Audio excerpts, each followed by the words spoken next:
Hello guys, നമ്മുടെ പുതിയൊരു വീഡിയോയിലേക്ക് സ്വാഗതം. അപ്പം നമ്മുടെ ഓണമൊക്കെ ആയി വരുമല്ലേ, അപ്പോൾ അതുകൊണ്ട് നമുക്ക് സേമിയ പായസം ഉണ്ടാക്കാം. അപ്പോൾ അതിനായിട്ട് ഞാനിവിടെ 1.5 കപ്പ് അളവിൽ സേമിയ എടുത്തിട്ടുണ്ട്. അപ്പോൾ നമുക്ക് കിട്ടിയത് നല്ല ഈ നീളത്തിലുള്ള കഷ്ണമാക്കാത്ത സേമിയ ആയിരുന്നു. അപ്പോൾ അതൊക്കെ മുറിച്ച് എടുത്തു. എന്നിട്ട് ഇത് വറക്കാത്തതായിരുന്നു. അപ്പം നമ്മൾ ഒരു പാനിലേക്ക് നമ്മൾ 1 ടേബിൾ സ്പൂൺ നെയ്യ് ഒഴിച്ചിട്ട് നമ്മൾ സേമിയ വറുത്തെടുത്തുകൊണ്ടിരിക്കുകയാണ്. ഇപ്പം ലോ ഫ്ലെയിമിലിട്ട് വേണം, തീ കുറച്ചിട്ടിട്ട് വേണം ഇതൊന്ന് ഒരു ഗോൾഡൻ കളറാകുന്നത് വരെ ഒന്ന് വഴറ്റിയെടുക്കണം. കരിഞ്ഞു പോകാൻ പാടില്ലേ. ഇതാ നമ്മുടെ സേമിയൊക്കെ വഴറ്റിയെടുത്തിട്ടുണ്ട്. ആവശ്യത്തിന് ഫ്രൈ ആയി കിട്ടിയിട്ടുണ്ട്. എത്ര മതിയേ. അപ്പോൾ നമ്മൾ സേമിയ വറുത്തെടുത്ത അതേ പാനിലേക്ക് തന്നെ കശുവണ്ടി ഇട്ട് കൊടുക്കുകയാണ്. നിങ്ങൾക്ക് എന്തേലും കശുവണ്ടി വേണോ അതിനനുസരിച്ച് ചേർക്കാം കേട്ടോ. പിന്നെ നമുക്ക് ഇതൊന്ന് ചെറിയ തീയിലിട്ട് നെയ്യ് ഒഴിച്ചിട്ടുണ്ടേ. നെയ്യ് ഒഴിച്ചിട്ട് അത് നെയ്യ് ചൂടായി കഴിയുമ്പോൾ അതിലേക്ക് കശുവണ്ടി ഇട്ടിട്ട് ഒന്ന് വറുത്തുകൊണ്ട് വരാവേ. അപ്പോൾ നമ്മുടെ കശുവണ്ടിയൊക്കെ ഒരു ഗോൾഡൻ ഷേപ്പായി വന്നിട്ടുണ്ട്, കളറ് കിട്ടിയിട്ടുണ്ട്. ഇനി നമുക്കിതൊരു പാത്രത്തിലേക്ക് മാറ്റാം. ഇനി നമ്മൾ അതേ നെയ്യിലേക്ക്, ബാക്കിയുള്ള നെയ്യിലേക്ക് തന്നെ ഉണക്കമുന്തിരി ഇട്ട് കൊടുക്കുകയാണ്. ഉണക്കമുന്തിരി നിങ്ങൾക്ക് എന്തേരം വേണോ അതിനനുസരിച്ച് ഇട്ട് കൊടുക്കുക, നിങ്ങളുടെ ഇഷ്ടത്തിന് അളവ് ഇട്ട് കൊടുക്കുക. അപ്പം നമുക്ക് ഈ ഉണക്കമുന്തിരി ഒന്ന് ചെറുതായിട്ടൊന്ന് വഴറ്റിയെടുത്തുകൊണ്ട് വരാം, വറുത്തെടുത്തുകൊണ്ട് വരാം കേട്ടോ, കരിയാതെ. ആ ഉണക്കമുന്തിരി നല്ല വീർത്ത് വരണേ. ഉണക്കമുന്തിരിയും നല്ലതുപോലെ ആയി കിട്ടിയിട്ടുണ്ട്. ഇതാ ഉണക്കമുന്തിരിയും കശുവണ്ടിയും കൂടെ നമ്മളൊരു പ്ലേറ്റിലേക്ക് വറുത്ത് കോരി വെച്ചിട്ടുണ്ട്.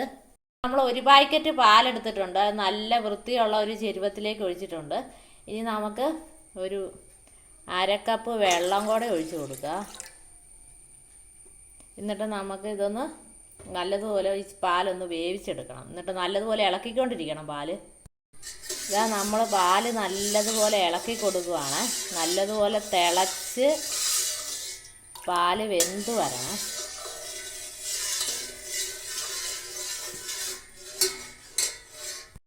അപ്പോൾ നമുക്ക് ആവശ്യമായ പഞ്ചസാരയും കൂടെ ചേർത്ത് കൊടുക്കാം.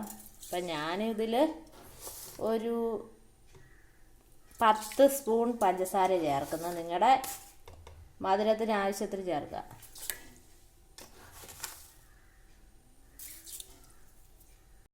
അപ്പം നമ്മൾ വേണ്ട ആവശ്യത്തിന് പഞ്ചസാര ഇട്ട് ഇളക്കിയിട്ടുണ്ട്.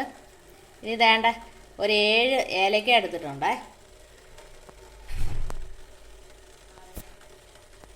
അപ്പോൾ നമ്മൾ വേണ്ട ഏലക്ക ഇട്ടിട്ടുണ്ട്. ഇനി നല്ലതുപോലെ തീ കുറച്ചിട്ടിട്ട് ഇളക്കാവേ.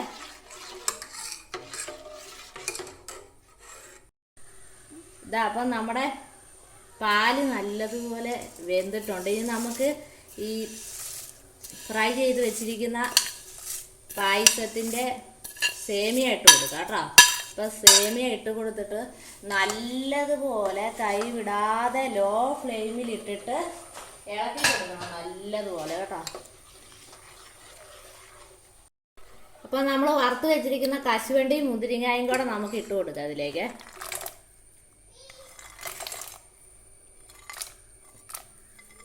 എന്നിട്ട് നല്ലതുപോലെ ഒന്ന് ഇളക്കി കിടക്കാം.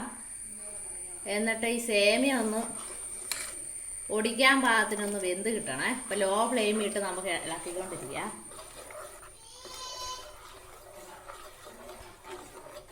അപ്പോൾ നമ്മുടെ സേമിയ പായസം ഇവിടെ റെഡി ആയിട്ടുണ്ട്. ഈ പച്ച കളറിൽ കിടക്കുന്ന ഏലക്കയാണ്. ഏലക്ക നമ്മൾ കുടിക്കുമ്പം അത് സൂക്ഷിച്ച് മാറ്റിയിട്ട് കുടിച്ചാൽ മതി. അപ്പം നല്ലതുപോലെ പാകത്തിന് വേവായിട്ടുണ്ട് സേമിയ.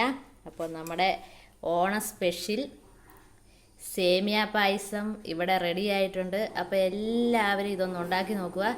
ചാനൽ ഇഷ്ടപ്പെടുവാണെങ്കിൽ ലൈക്ക് ചെയ്യുക, ഷെയർ ചെയ്യുക, സബ്സ്ക്രൈബ് ചെയ്യുക. അപ്പം മറ്റൊരു വീഡിയോയുമായിട്ട് വരുന്നത് വരെ ബൈ.